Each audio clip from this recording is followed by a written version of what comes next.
కొంచెం వెనక్కి రండి భయ్యా. భయ్యా మీరు కొంచెం వెనక్కి తీసుకున్న వాళ్ళు వెనక్కి రండి.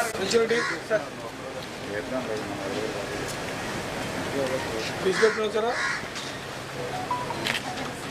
You're scared of fumes, huh?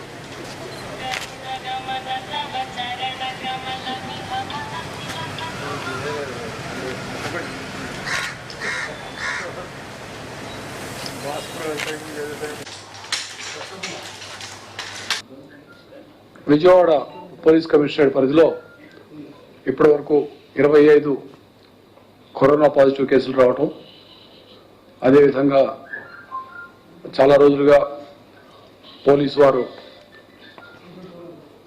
కంటిన్యూస్గా బందోబస్తు నిర్వహించడం వల్ల వారికి సంబంధించిన కొన్ని ప్రత్యేకమైన జాగ్రత్తలు, హెల్త్ సేఫ్టీ ప్రికాషన్స్ తీసుకోవటంలో భాగంగా ఈరోజు ఒక సేఫ్టీ టన్నెల్, డిజిన్ఫెక్టెంట్ టన్నెల్ అన్నమాట. ఇది డిజిన్ఫెక్టెంట్ కంటిన్యూస్గా స్ప్రే చేస్తూ ఉంటుంది అది. సో అటువంటి టన్నెల్ ఒకటి సిపి ఆఫీస్లో ప్రారంభోత్సవం చేసుకోవడం జరిగింది. ఇది చాలా సింపుల్ టెక్నిక్. ఏమిటంటే ఆ టన్నెల్ నుంచి వెళ్తున్నప్పుడు చిన్న చేంబర్లా ఉంటుంది. ఆ చేంబర్లో వెళ్తున్నప్పుడు పైన భాగం నుంచి తర్వాత కింద కాళ్ళ భాగంలో కూడాను మోకాళ్ళ ఎత్తులో డిజిన్ఫెక్టెంట్ మెటీరియల్ స్ప్రే అవుతూ ఉంటుంది. ఇది ఏదైనా వాడుకోవచ్చు, బట్ మెడికల్గా చెప్పిన వాటిలో బెటాడిన్ సొల్యూషన్ స్ప్రే చేస్తే మంచిదని చెప్పడం జరిగింది. అదే స్ప్రే అవుతూ ఉంటుంది దీంట్లో. ఇది ఒక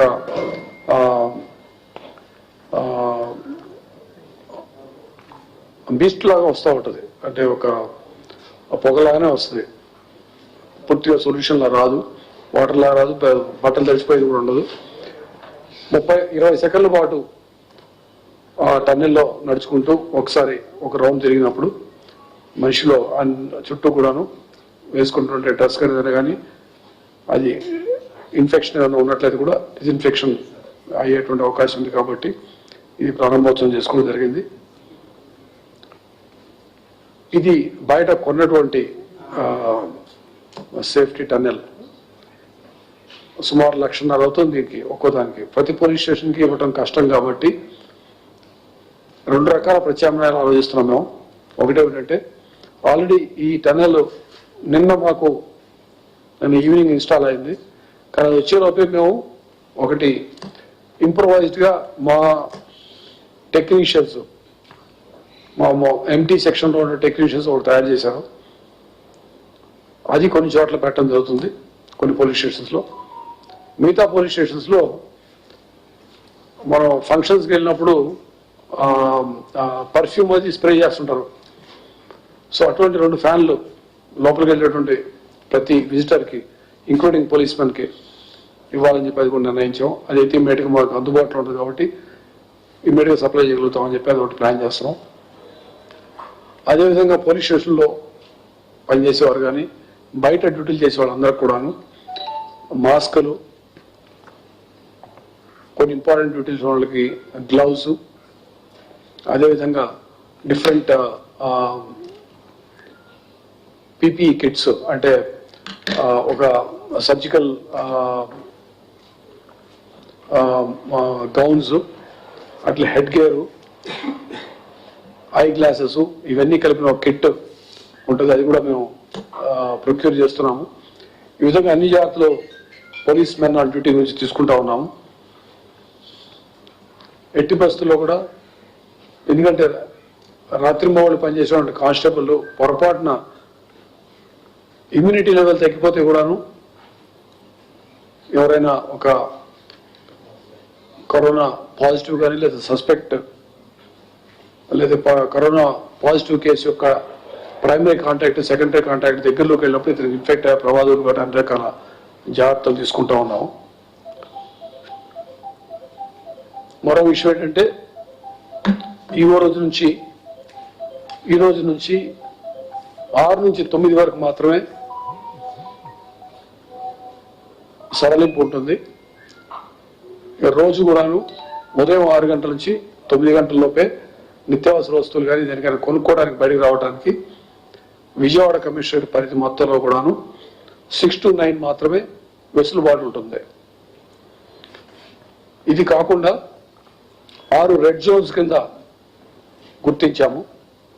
రెడ్ జోన్స్ అనేది ఎక్కువ పాజిటివ్ కేసులు వచ్చిన ప్రాంతం, లేదా పాజిటివ్ కేసులకి దగ్గరలో ఉన్న ప్రైమరీ కాంటాక్ట్స్ సెకండరీ కాంటాక్ట్స్ ఎక్కువ మంది నివసించేటువంటి ఒక క్లోజ్గా ఉండేటువంటి ఏరియాని, అటువంటి ఏరియాని గుర్తించి 6 రెడ్ జోన్ల కింద గుర్తించడం జరిగింది. అందులో మొదటి ఏరియా వచ్చేసి విద్యాధరపురం భవానీపురం పోలీస్ స్టేషన్ లిమిట్స్లో ఉంది. రెండవది 2 టౌన్ పోలీస్ స్టేషన్లో ఉన్నటువంటి పాత రాజరాజేశ్వరిపేట, అది ఒక రెడ్ జోన్ కింద పెట్టడం జరిగింది. కృష్ణలంకలో ఉన్నటువంటి రాణిగారి తోట కూడా రెడ్ జోన్ కింద గుర్తించాము. సత్యనారాయణపురం ఏరియాలో ఉన్నటువంటి కుద్దూస్ నగరు, అట్లనే నున్న పోలీస్ స్టేషన్ పరిధిలో ఉన్న పాయకాపురము, పెన్నూరు పోలీస్ స్టేషన్ లిమిట్లో ఉన్నటువంటి సనత్ నగర్, ఈ 6 రెడ్ జోన్గా గుర్తించాము. ఈ 6 ప్రాంతాల్లో 6 to 9 కూడా వెసులుబాటు ఉండదు, టోటల్ కర్ఫ్యూ వాతావరణం ఉంటుంది. అయితే అక్కడ నిత్యావసర వస్తువులు కావాల్సిన అవసరం ఉన్నట్లయితే మొబైల్ రైతు బజార్లు, mobile provision stores municipal commissioner గారి ఆధ్వర్యంలో ఈ ప్రాంతాల్లో తిరగడం జరుగుతుంది. ఇవన్నీ కూడా మున్సిపల్ ఏరియాలో ఉన్నాయి కాబట్టి ఈ ప్రాంతాల్లో మున్సిపల్ కమిషనర్ గారు, కలెక్టర్ గారి ఆధ్వర్యంలో మొబైల్ రైతు బజారు, mobile essential commodities supplying shop, అంటే మొబైల్ షాపే ఉంటుంది. అంటే అక్కడే కొన్ని వెహికల్స్ వెళ్ళి వాళ్ళకి నిత్యావసర వస్తువులు అయితే పాలు పండ్లు అన్ని కూడా అందించేటువంటి కార్యక్రమం అక్కడ కొనుక్కోవాల్సి ఉంటుంది. బయటకు వచ్చే అవకాశం ఉండదు. వీటిని రెడ్ జోన్ కింద పెట్టడం జరిగింది. ఇక్కడ పూర్తి కర్ఫ్యూ వాతావరణం అంటే 6-9 మధ్యలో కూడాను బయటకు వచ్చేది ఉండదు. సో ఈ 2 మెయిన్ గా ఇవాళ నుంచి, అంటే నేను నిర్ణయం తీసుకున్నాం, ఇవాళ స్టార్ట్ అయింది, రేపటికి పూర్తిగా స్టెబిలైజ్ అవుతుంది. ఈ సందర్భంగా ప్రజల్ని కోరేది ఏమిటంటే, ప్రజలనైతేనేమి, కొంతమంది ప్రజాప్రతినిధులు, కొంతమంది నాయకులు అందరూ కూడాను నిత్యావసర వస్తువులు సప్లై చేసేదానికి ఇంకోదానికి దయచేసి బయటికి రావద్దు. ఈ గవర్నమెంట్ సప్లై జరుగుతూ ఉంటాయి. మీరు కొన్ని చోట్ల సామాజిక దూరం పాటించట్లేదన్న ఆరోపణలు రోజు పేపర్లో అయితే టీవీలో రావటం, ఇంకా గట్టిగా అమలు చేయాలని చెప్పి నిర్ణయించడం జరిగింది.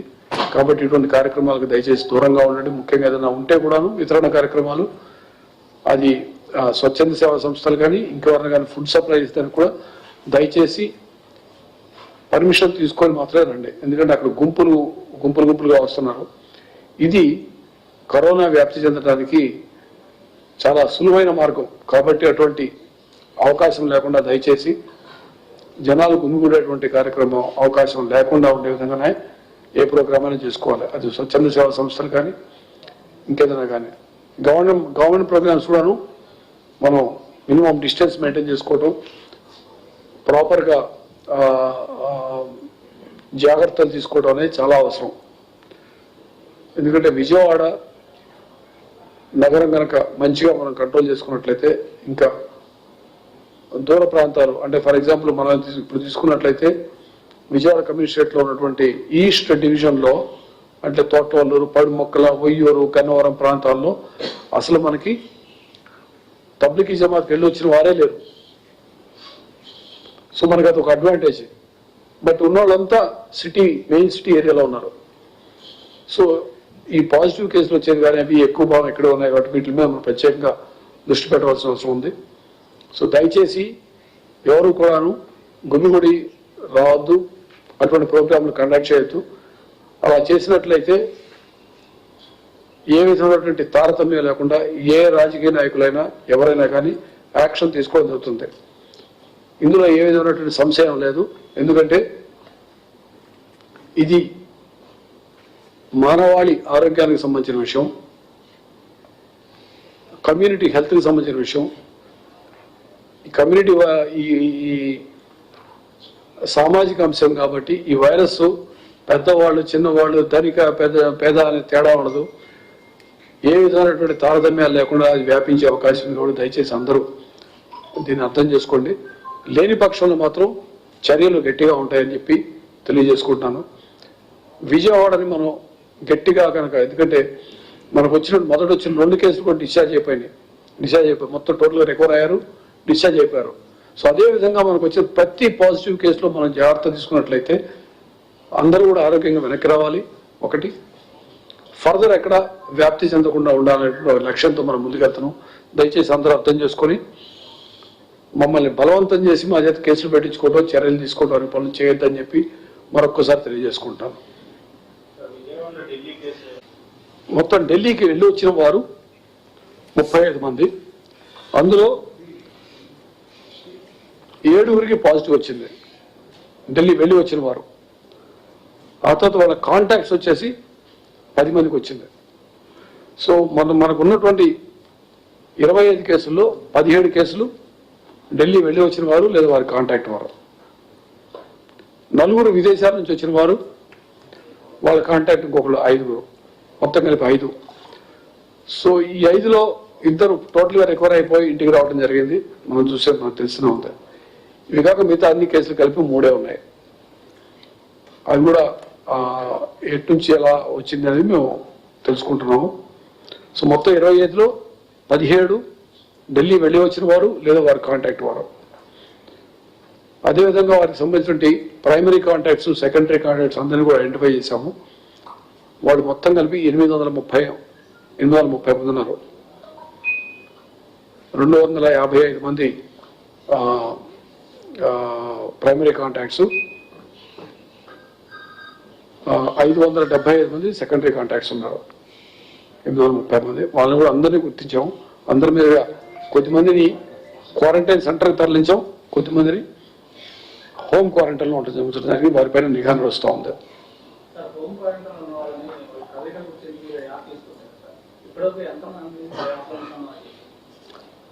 సుమారు 1229 మంది యాప్ డౌన్లోడ్ చేసుకున్నారు మాకున్నటువంటి టార్గెట్స్లో.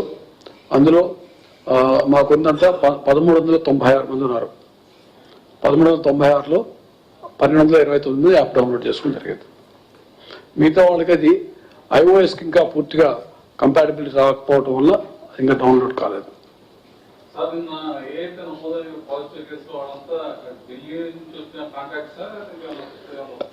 నిన్న వచ్చిన 6లో 3 అవే ఢిల్లీ నుంచి వచ్చినటువంటి కాంటాక్ట్స్ 3, మిగతా 3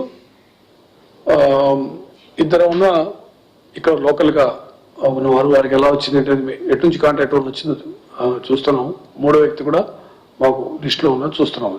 ఆల్రెడీ మాకు వాచ్లో ఉన్న వాళ్ళు అందరూ హాస్పిటల్లో టెస్ట్కి వెళ్ళిన వాళ్ళే, బయట ఉన్నాడు కదా. ఆల్రెడీ హాస్పిటల్ క్వారంటైన్లో ఉన్నాడు ఆ 3 కూడాను. వారి గురించి అడిగిన వివరాలు మేము చెప్తాం.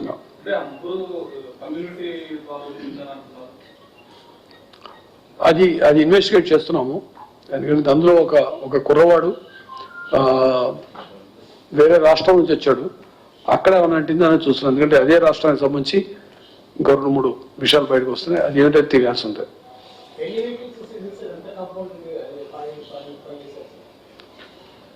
ఎంత అన్నది వెహికల్ సీజ్ చేసిన 281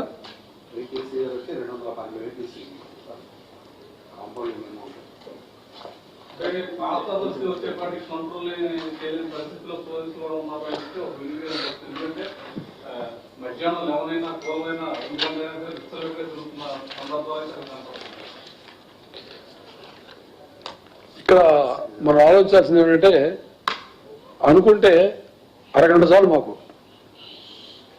మొత్తం కంట్రోల్ అయిపోతాయి. అరగంట కానీ ఎక్కువ అవసరంలా. కానీ పోలీసు వాళ్ళు చాలా కఠినంగా ఉండవలసి వచ్చింది. దాని మీద మీరు కానీ ప్రజలు కానీ చేసేటువంటి విమర్శల గురించి ఆలోచించి మేము స్వచ్ఛందంగా ఉండండి, స్వీయ నియంత్రణలోకి వెళ్ళండి అని బతిలాడుతున్నాం. ఇది చేతకాంతరంగా కనుక అనుకుంటే నేను మళ్ళీ చెప్తున్నాను, అరగంటలో కంట్రోల్ చేయగలం. అది అంతగానే ఎక్కువ టైం అవసరంలా. మా వాళ్ళు గట్టిగా దిగారంటే రంగంలోకి అరగంటలో ఎవడు రోడ్డు మీద ఉండడు. I can tell you this, I can assure you on this. But we don't want to do this. మళ్ళీ అడుగుతున్నాం, దయచేసి ఇది ప్రజలకు సంబంధించిన విషయం, మానవాడి ఆరోగ్యానికి సంబంధించిన విషయం కాబట్టి మరీ అడుగుతున్నాం. చేయవలసి వస్తే చేస్తాం, ఆ టైం వచ్చితే ఖచ్చితంగా దిగుతాం. ఆ విధంగా ఎవరు లేరండి, ఎవరు మిస్ కాల. 35 కరెక్ట్.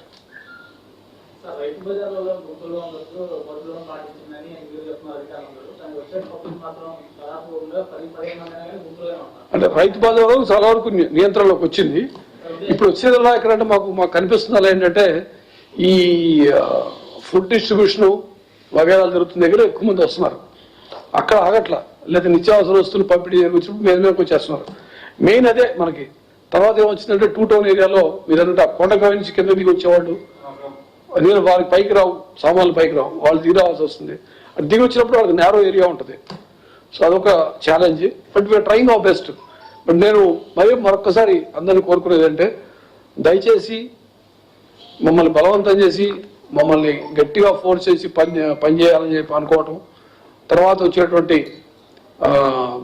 పరిణామాలకి పూర్తిగా పోలీసు బాధ్యత వహించదు. అంటే మరి ఎన్నిసార్లు చెప్పినా వినకపోతే మేము దండం ఉపయోగించవలసి వస్తుంది. అప్పుడు ఇక మళ్ళీ బాధపడే ప్రయోజనం ఉందని చెప్పి అందరికి మళ్ళీ తెలియజేసుకుంటాం. దయచేసి అర్థం చేసుకోండి, ఇది కమ్యూనిటీ అందరం సమాజం అంతా కలిసి పనిచేస్తేనే సక్సీడ్ కాగలం అన్న విషయం 1-2 సార్లు ఆలోచించబట్టి మేము కొంచెం తటపడాయిస్తున్నాం. దయచేసి అది అర్థం చేసుకోవాల్సింది కోరుతున్నాను.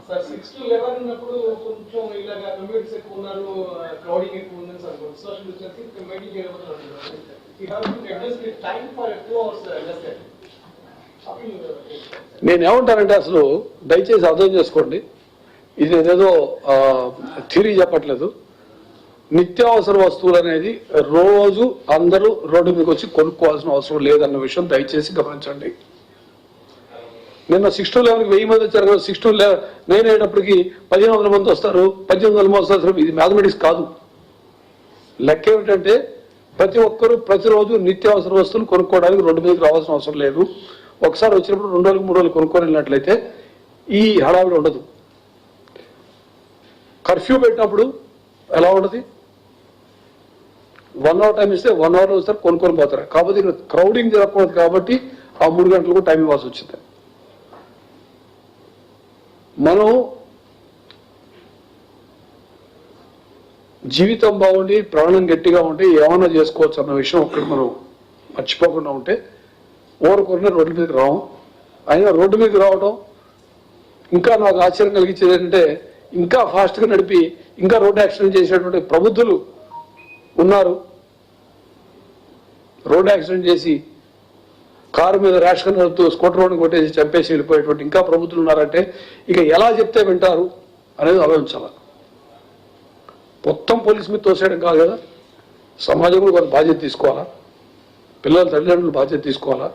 ఇష్టం వచ్చిన స్పీడ్ రోడ్డు మీద నడుపుకుంటూ పోయి ఇంకోటిని కొట్టేసి చంపి అసలు రోడ్ యాక్సిడెంట్ కేసులు మిగతా కేసులు తగ్గిపోవాలా ఈ కరోనా దెబ్బకి. అయినా రోడ్డు మీద వచ్చి యాక్సిడెంట్ చేస్తామంటే అనుకోవాలా.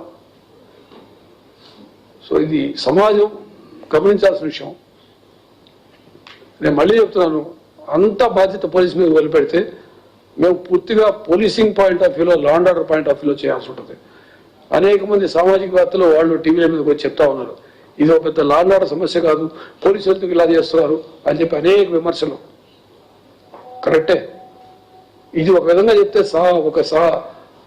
శాంతి భద్రతల సమస్య కన్నా చాలా పెద్ద సమస్య అన్న విషయం దయచేసి గుర్తించవలసిందిగా కోరుతున్నాను.